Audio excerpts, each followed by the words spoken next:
Very good. If we can have quiet, please. Okay, yeah. Well, Colby, always a pleasure. I mean, another triumph. What a terrific show you've directed. Thank you. So now, how did you become selected for this particular project? Well, I saw Krista, one of our producers, at auditions for Venus in Fur, which she's directing at Cyrano's, and we spoke at the callbacks. And she asked if I would be interested in collaborating with herself and Shelley and Jay, who are the other producers, on their new endeavor at Out North. I didn't know about the play. I hadn't read it yet, but she just asked if I would be interested in a directing opportunity, and they were interested in getting someone new on board. Krista in particular really wanted a chance to act, otherwise she would have been directing it herself. But she really wanted a chance to get back on stage, and it's a great role for Krista too. Yeah, she was wonderful. She didn't.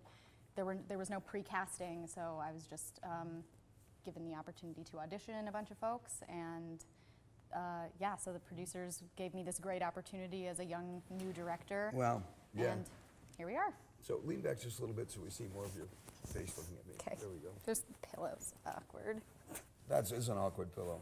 It's the most awkward pillow I've ever seen. Yes. So when you were given the show, did you have any idea about the lavender scare in our country at the time? I actually had heard the term the lavender scare. I think I must have heard about it in a gender and sexuality class that I took at NYU, because when I heard that, I knew the term lavender scare, and I actually wasn't aware that it was not a commonly known term. So I, at some point, incorporated it.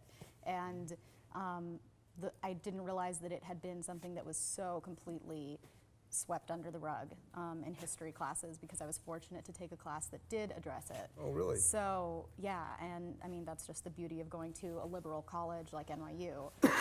So I didn't know a ton about it. I didn't know the extent of the number of people fired, and I certainly didn't know any specific stories of the devastation of it that are described in Perfect Arrangement. Yeah, my gosh, where did those people go? I mean, they just became menial workers. Like it says in the script, you get a scarlet letter on your resume, and you're basically you're blacklisted. Yeah. How long was the rehearsal process? 5 weeks, a little bit less. That's pretty quick rehearsal for a show it was quick. This deep.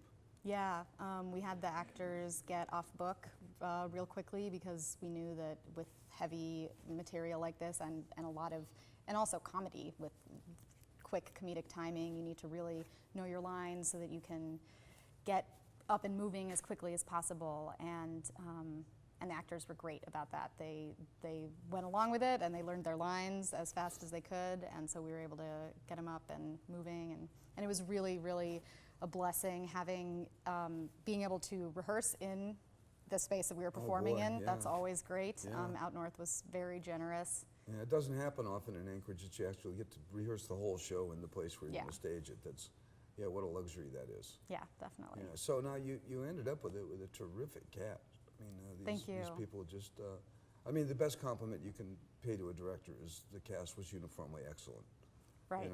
Yeah, So, I definitely felt that way.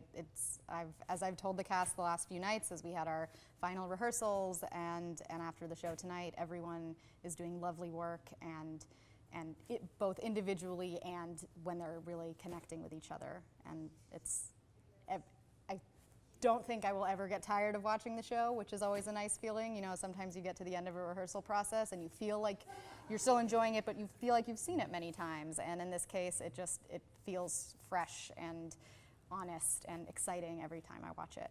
Well, it's nice to be able at the opening night not be more than happy to hand the car keys over to the stage manager.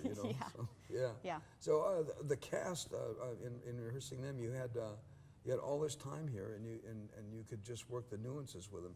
So did you have access to Topher, the playwright, during the rehearsal process? I didn't. I probably could have if I had wanted it, because the producers were in touch with him, but I decided that I really think that the script, like any good play, speaks for itself. I mean, there are moments that are open to interpretation, but I really wanted to see what we could develop without asking him to clarify moments for us.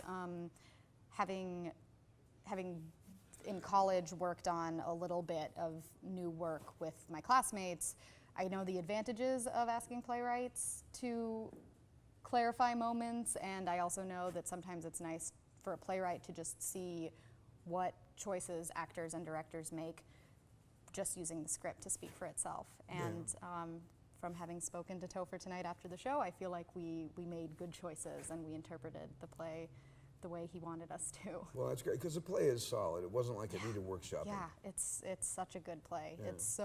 It has the beautiful, it ends exactly the way it has to, which is something that I really admire in good writing, that without ruining anything, it's a very satisfying ending.